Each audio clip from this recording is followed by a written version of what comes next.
अस्सलाम वालेकुम दोस्तों। आज आपको फॉरेक्स में NZD USD के टेक्निकली एनालिसिस के बारे में बताया जाएगा। जो NZD USD पेयर है ना, उसका जो टेक्निकली एनालिसिस है, ठीक है। अभी उसका जो सपोर्ट लेवल क्या है, मेजर सपोर्ट लेवल, और मेजर जो उसके बड़े रेजिस्टेंस लेवल वो क्या है, ठीक है। हमें इसमें एंट्री करनी चाहिए तो कौन से लेवल या किस पॉइंट पे हमें इसकी एंट्री करनी चाहिए, इसका स्टॉप लॉस क्या बनना चाहिए, और इसका जो टारगेट या TP जिसे बोलते हैं वो क्या होना चाहिए। तो अभी सबसे पहले आप ये देखें, मैं NZD USD H4 time frame में इसको ओपन किया हुआ है। अब इसका जो चेक कर सकते हैं, इसका जो ट्रेंड चल रहा है, ठीक है। जो ट्रेंड होता है, मतलब कि जो ट्रेंड ट्रेंड जो होता है वो आपका फ्रेंड होता है। ट्रेंड के साथ चलें, ठीक है, उसी में आपका ज़्यादा फ़ायदा है, उसमें आप ज़्यादा प्रॉफिट गेन कर सकते हैं। एक एग्जांपल के तौर पे अभी सीज़न चल रहा है सर्दी का, तो ट्रेंड कह लें कि अभी गर्म कपड़ों का है, वो तो ख़त्म ही होने वाला है वैसे। तो जो ट्रेंड है ना अभी गर्म कपड़ों का चल रहा है, तो आप उसमें गर्मी वाले कपड़े पहन लेंगे तो वो आपका वो डिस्टर्ब हो जाएंगे, ठीक है। तो ये एक छोटी सी एग्जांपल दी थी मैंने।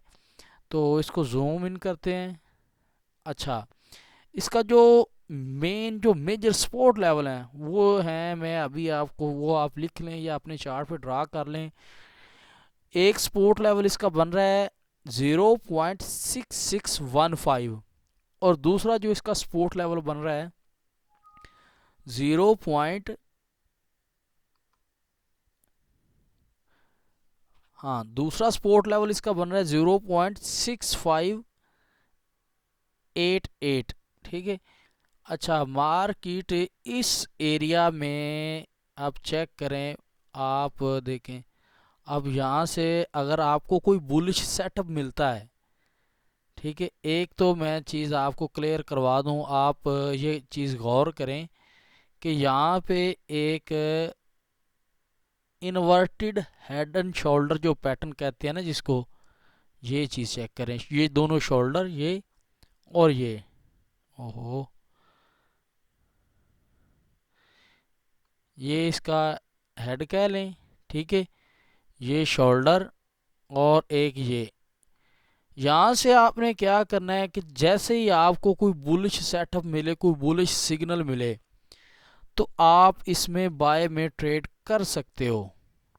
स्टॉप लॉस आपका होगा ये जो, अगर आपको इधर कोई इस एरिया में बुलिश सेटअप मिलता है, तो ये इसका जो प्रीवियस हाई है ना, इससे 3-4 पिप नीचे आप स्टॉप लॉस लगा सकते हैं।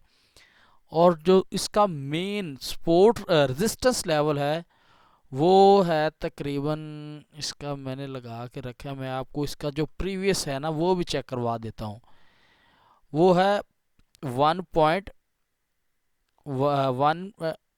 चेक करते हैं अगेन। अच्छा, 0.6773 है, ये इसका सपोर्ट लेवल है, सॉरी रेजिस्टेंस लेवल है, और ये दोनों सपोर्ट लेवल हैं, ठीक है।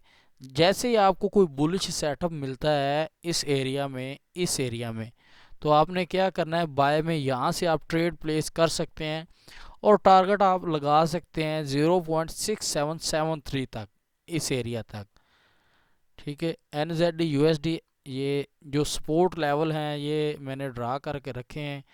रेजिस्टेंस लेवल या सपोर्ट लेवल इसे कह लें। ये आप पीछे से इसका बैक टेस्टिंग भी मैं करवा देता हूँ, ये चेक करें, डेली में आप चेक कर सकते हैं।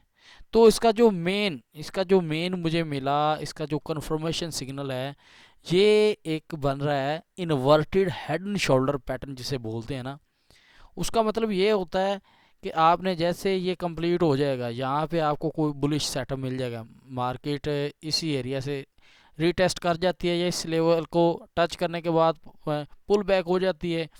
तो जैसे यहाँ पे कोई फुल बुलिश कैंडल मिले, या कुछ स्पिनिंग टॉप, कोई मारूबोजी, मतलब ऐसी कोई कैंडल मिले, इनगल्फिंग कैंडल मिल जाए, तो वहाँ पे आपने ट्रेड प्लेस करनी होती है, ठीक है। और उसका स्टॉप लॉस इस हाई से नीचे रखना होता है, इस लो से, ठीक है। ये हाई होता है और ये लो होता है। जब मार्केट ऊपर की तरफ चलती है तो ये लो बन जाता है, ठीक है। ये सपोर्ट लेवल हैं। अभी ये मार्केट इस लेवल को क्रॉस करके दोबारा से टच करेगी, फिर ये रेजिस्टेंस कहलाएंगे। ठीक है, अभी आपने क्या करना है कि सबसे पहले तो आप ये सपोर्ट लेवल और रेजिस्टेंस लेवल ड्रा कर लिया करें। उसके बाद जैसे ही आपको कोई बुलिश सेटअप मिले तो ट्रेड आपने मनी मैनेजमेंट को फॉलो करते हुए करना है। ये एक इन्वेस्टमेंट एडवाइस नहीं है, मतलब कि आपने जो अपनी भी ट्रेड करनी है करें या ना करें, प्रॉफिट या लॉस के ज़िम्मेदार आप खुद हैं। मैंने तो आपको एक वे बता दिया है, एक सिस्टम बता दिया है कि यहाँ से इस एरिया में मार्केट की ये कंडीशन रहने वाली है, या यहाँ से कोई आपको बुलिश सेटअप मिलता है या कोई बेरिश सेटअप मिलता है तो आप इस तरह से इस तरह कर सकते हैं। ठीक है, आप करें या आप ना करें ये आपकी सरदर्दी है, प्रॉफिट और लॉस के ज़िम्मेदार आप हैं। तो बाकी अगर आप आक्टा एफएक्स ब्रोकर का न्यू अकाउंट ओपन करना चाहते हैं तो इसी वीडियो की डिस्क्रिप्शन में लिंक पड़ा होगा, वहाँ से आप अपना अकाउंट ओपन कर सकते हैं। तो उम्मीद है आपको इस वीडियो से कुछ ना कुछ ज़रूर सीखने को मिला होगा। तो चलते हैं, मिलेंगे किसी अगली वीडियो में, तब तक के लिए अल्लाह हाफिज़।